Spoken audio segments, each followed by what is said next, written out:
Gražus Lietuvos miškai visais metų laikais. Gražus ir Aukštaitijoje, gražus ir Žemaitijoje, bet gražiausi Dzūkijos miškai. Ir žmonės tokie pat gražus ir atviri, nuoširdūs ir vaišingi, nuo netmenamų laikų čia gyvenantys. O kaip jie gyvena šiandien, vėl nepriklausomybei sugrįžus. Štai ir apsilankėme Dzūkijoje. Mums šioje kelionėje maloniai sutiko padėti Aukščiausiosios tarybos agrarinės komisijos patarėjas Valensas Šeginskas, taipogi dzūkas. O kelionę pradėjome nuo Lazdijų rajono Gailiūnų kaimo, visai netoli Druskininkų įsikūrusio.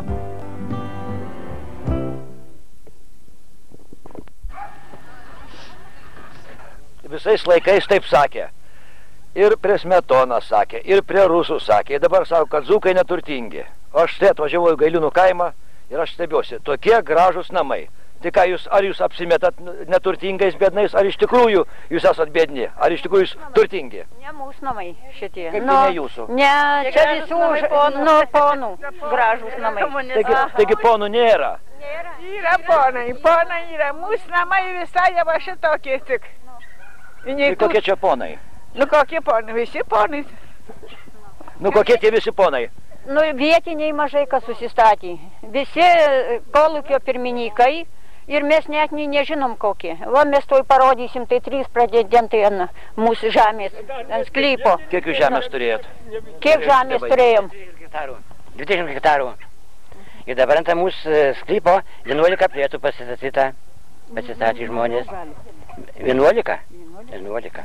Taip. Po 25 arus kiekvienas plėtos, va, kiekvienas žemės jau patiroja. Ir yra ministro Navicko brolio, Vyto namas pasistatęs ir vėl kokias pasistatys Makštutienė neteisingai pasistatė prie namų, Govis plėtų neteisingai, ir Talitavičiaus sūnelis neteisingai pasistatė ir plėtų pasiėmė neteisingai pasistatė namą. O Talitavičius kas toksai? Buvo Lazdijų kokias viršininkas rajono Lazdijų buvo. Žemės ūkio? Žemės ūkio, taip. Tas neteisingai plėtų pasiėmė. Gerus kaimynus turi? Tai geru, kas iš jų nauda, kad mūsų žemė užvogė, kokie iš mūsų. Štai dabar mačiau pas jūs ant jūsų žemės, plytų ten yra? Yra plytų, nu. Tai 3 pretendentai ant to sklypo. Ne. Tai imkite ir statykit. Nežinom. Oi, kur tai darbus. Kada tos plytos atsirado? Pernai. Pernai vasarą. Pasakyk, kaip gražiai. Nuvėjau dar, buvo atvažiavus su eskavatorium, kas duobės. Nuvėjau pravaryciją, tai jis pasakė, dar būsi nužudytas, o? Buvau 20 metų tremty. Žinoma, tiek metų manęs ten nelaikė. O dabar taip priėjo mano gyvenimas, kad neturėsiu nei kur bulvės pasisodyti. Svetimiem pardavė mano tėvų sodybą. Pasakė, čia tavo nieko nėra, nu viską neišpasakosiu, aišku. Aš pasakiau, tai kol kas dar skaitau, kad čia mano, nes čia mano tėvų. Kokia tai dalis turi būti man. Dar į teismą mane padavė. Nes brolis buvo atvažiavęs į Sibirą. Tie patys, kur nupirkė namą tą sodybą. Ar ne Makštutienė toj? Nu, Makštutienės ten giminės. Nu, mato, čia buvo tokių liudininkų nelegalių, o aš viena. Tai turit viršaitį, kuris turi ginti jūsų reikalus. Tai kodėlgi tas viršaitis šitaip? Ką jūs nebandot su juo šnekėti? Nu tai kad nelabai klauso, bagodėsnių geriau klauso nei bėdnų. Ot kaip ir man aš galiu pasisakyti dėl miško pirmiausia. Turėjau labai daug miško gražaus, iškirto. Prašau, nors veikų daviau pareiškimus nedavė. Nu ir nei turėjau nei lantos, nei nieko, kad numirė vyras, tai parvežė kaimynas iš Ratnyčios už 10 km pašarvonį. Dar mano nepamušta po lubom, po pastrikėm šiciai O jų visų užversta kiemai medžiais lantom. Tai man labai skauda už miškus. Vedė linijų ant kalno elektros. Iškirto aš buvau apskaičius, buvo 200 gabalų. Tai ką mano namas medžinis matė. Čia iš jūsų miško? Aha, sen jau mano skaitos nedauka. Ba 16 hektarų. Tai apskaičiau 200 gabalų, tai ką mano namai, tai 3 namai išeitų. Ir nedavė man nigdį. Nu, paskui dėl žemės. Turėjau 16 hektarų žemės, apsižaninom su vyru. 4000 litų išmokėm, aš turiu dokumentus, asarimi, kietą mokėjom, viskų. Nu ir dar 8 hektarai buvo žemės, 8 jau kvaino ant kalno. Tai dar 11 sklypų ant mano kalionijos. Namų ir tvartų. Nu ir vienas neteisingai lindo. Čia šitom gyvenvietėn reikia. O kas toksai? Žukas Rimas Prano. Jisai Rijuose gimęs, Semnam prisregistravis, Druskinykuose gyveno pašarkšnų pas Uošvį. Tik 2 mėnesių padirbo nuo 1 rugsėjo ir jam jau skyrė sklypų. Nu, tai kaip šitie postai, aš nuvėjau pas Kuzmickų Kabuškaišę, pas pirmininkų, sakau, aš jam ir dabar... O kas tas Kuzmickas? Pirmininkas mūsų kolūkio, jis 12 metų uždirbo. Ne, jį dar atleido, dar kitas federačius. Nu, ir aš jam su ašarom rankų pabacau, sakau, pirmininkė, buvo geras žmogus, sakau, mes invalidai vyras, sakau, išbuvęs narys, kad šaktose 9 metus mama buvo išvežta, o aš pabėgau 2 kilometrų su mergaitė. Sakau, aš važiuoju, nu nevažiuok, sako, Saniston Leulinė, po 2 dienų atvažiuos, sako, ir aš pasakysiu, kad tu pretenduoji. Nu ir pavirinu, sakau, dar senų babų pirmininkas ir kebab, bet kaip tik papuola jam progą. Nu, jeigu 2 dieną atvažiavo Naktsuriškas, tai pas mane kaimynas gulėjo, sako, teta, žiūrėk, jau kasą atvaryta, 2 traktoriai galingi, 2 priekabos, 2 vartės, vieni kasą veža, o jau kits lantas veža žvyrų ir plytas, visas medžiagas 90 metais. Nu ir va vienu vasaru išaugo, toj pilis po kalno.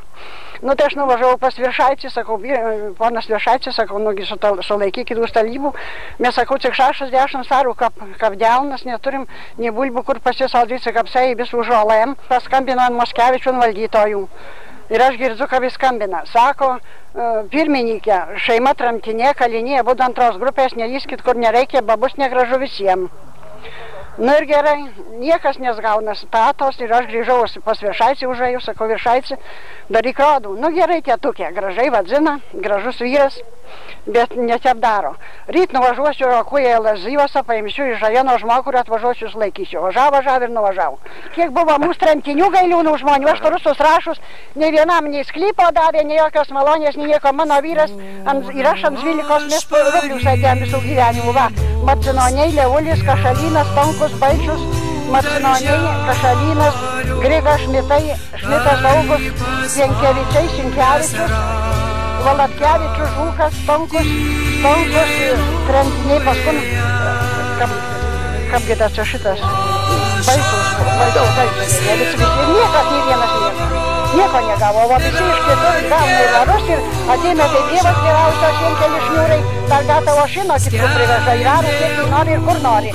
Jie po 5 po 6 karvius išaravo, mes šičiai gerai sako, stani gailiūnai, tai po 1 karvės turi ir perka šinų. O ir šeimynų išvežė 48 metais, motina 9 metus į Garkon prabuvo, brolis 12 metų po lagerus prabuvo.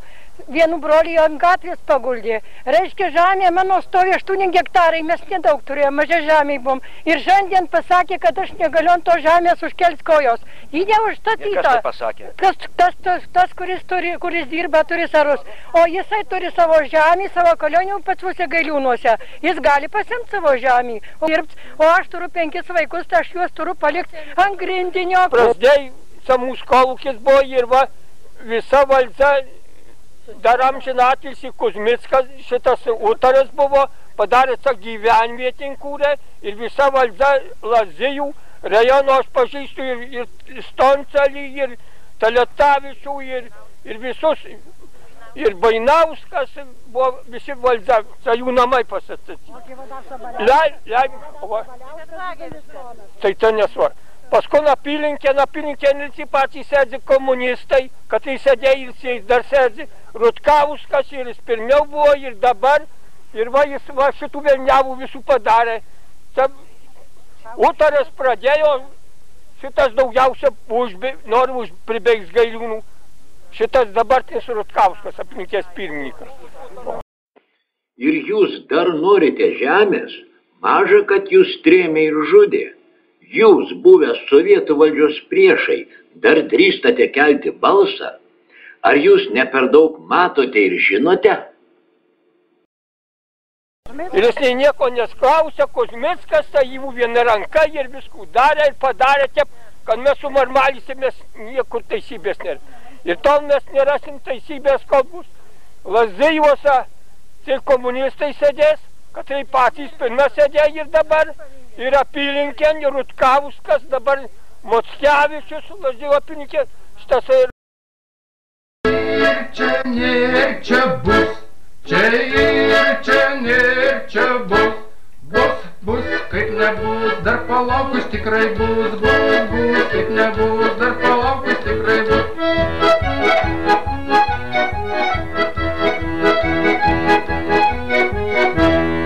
Čia ir čia nėr, čia bus, čia ir čia nėr, čia bus, kaip nebus, dar palaukus tikrai bus, kaip nebus, dar palaukus tikrai bus.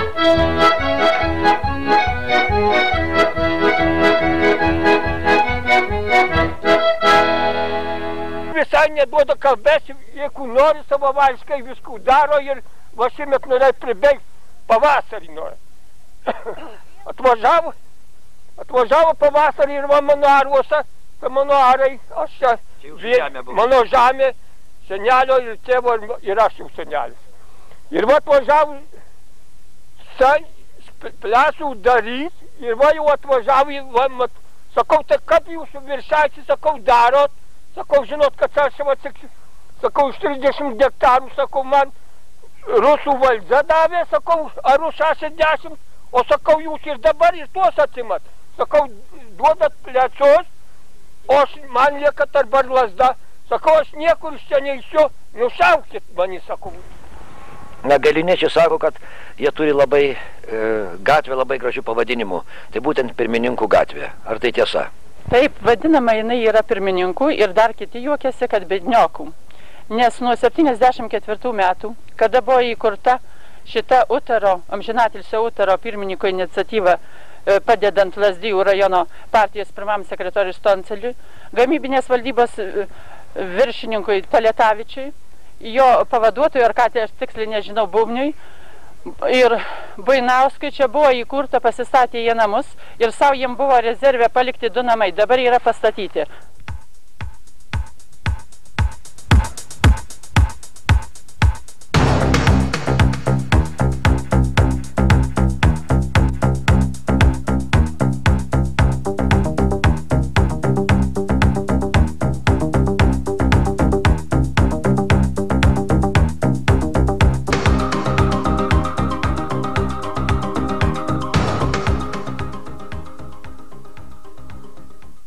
Taletavičius, va tenai matysit namą, kur pasistato sūnus visai neteisėtai, daktaras, kada šitą iškėliau Lazdijų rajone.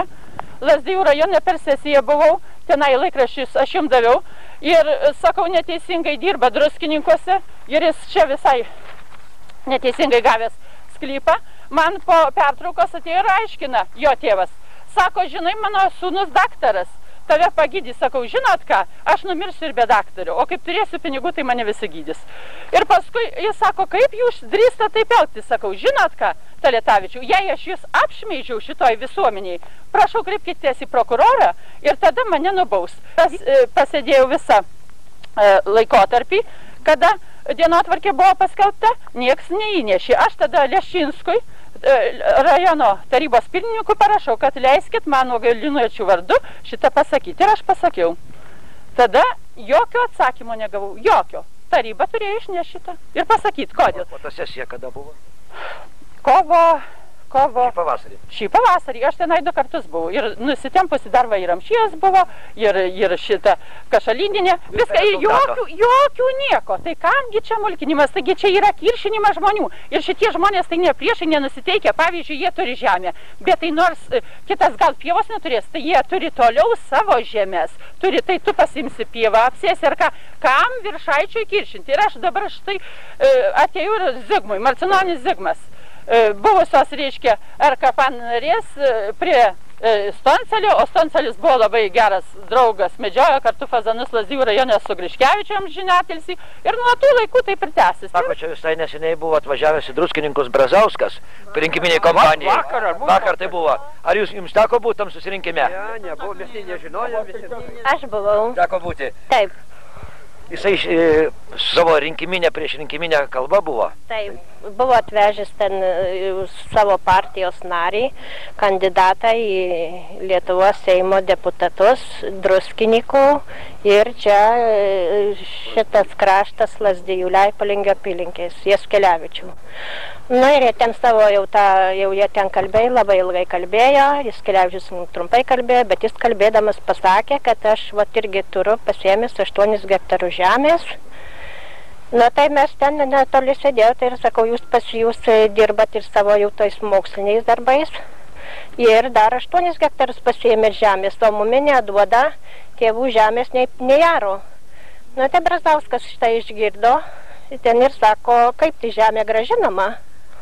Nu ir mes tada jau sukilom, kad ne, kad mes Lazdijų rajono, jie kaip tik tai sakė, mes skubam važiuojam į Lazdijus, dar ten susitikti su rinkėjais. Tai sako, tai vat nuvažiuosi, tai jūs į Lazdijus, tai jūs ir pasakykit, kad mums gražintų žemės. Sako, negali būti. Gerai, ar jūs tikit Brazausko žodžiams? Ar jūs tikit Brazausko žodžiams? Netikim niekas. Kodėl? Už tai, kad jis negerai veda viską. Jis melavo visas laikas, per televiziją kalbėjo, tai jo akis visas laikas į žemų. Šitaip. Ir dar aiškiai jis meluoja. Štai, tiesiai jis nežūro. Jis vieną kartą sakė, kad nori laisvos Lietuvos, kitą kartą sandraugoji ir mėtės visokiais būdais. Jau gerai čia visi pastebėjo ir visi žino. Gal todėl buvusieji ir nenori gražinti žemę žmonėms, ne tik Gailiūnuose, ne tik Lazdijų rajone, bet ir visoje Lietuvoje? Ar pamenate praėjusių metų gegužę, kai per sovietinę blokadą 600 autobusų iš visos Lietuvos Žemdirbių sąjunga suvežė žmonės į Vilnių? Ir jų mitinge Ateities forumo ir Žemdirbių sąjungos veikėjas Albertinas taip kalbėjo. Mūsų pagrindinis principas yra pasakytas, ką čia daug pakartojo žmonės. Žemę negalima gražinti buvusiems savininkams. O jie ką svajoja? Jie svajoja namų žemių savininkai atsimti žemės, sėdėti miestuose ir šitiems nuomoti. Ir parlamentas priėmė žemės ūkio bendrovių įstatymą, ten aiškiai pasakyta, kad bendrovė gali nuomoti žemę iš valstybės ir iš privačių asmenų. Reiškia iš tų, kurie atsims. Ir dėja šitai pasakykite tiesiai šviesiai. Mes svetimų žemės nedirbsime. Dabar toliau aiškina, jeigu mes negražinsime namus, negražinsime žemę, mus nesupras Europą. Bet jeigu mes gražinsime, tikrai mus nesupras Europą. Kadangi Europa neprisėmė visai svarstyti tokių klausimų, kada po 40-50 metų apie tą turtų tęsinumą. O jeigu visiškai priims, šitas jeigu tik tai priima įstatymą gražyti žemę, gražyti namus, atsiranda bežemiai, benamiai, dar atsiranda bedarbiai ir jiems vienas kelias eiti pilietinį karą prieš šitus, kurie iš jų atėmė turtą. Ir šitą žemės savininkai, namų savininkai per prievartą Lietuvą stumia į pilietinį karą. Žemdirbiai, būkite budrūs. Ką aš siūlau? Siūlau tiesiai šviesiai. Sakykit, kad aš streikį, aš žadėjau, nekalbėti aš streikį, kad taip man gaunasi. Kiekviename ūkyje reikia kurti savigynos būrius. Nuo ko gintis? Gintis nuo tų, kurie ateis atimti iš jūsų žemę, gintis nuo tų, kurie ateis atimti iš jūsų turtą. Čia yra šventa pareiga, yra šitą leidžia ir bažnyčios moralė, kiekvienas turi teisę save apsiginti. Dėkojam, gerbiamam Albertinui.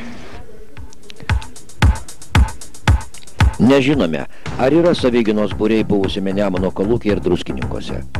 Bet tai, kad šiame nuostabiausiame Lietuvos kampelyje gyvena daug buvusiųjų ir tyrų pušų oro kvėpuoti nori dar labai daug brandaus ir išvysto socializmo kūrėjų, rodo siekis Druskininkus padaryti didesnius.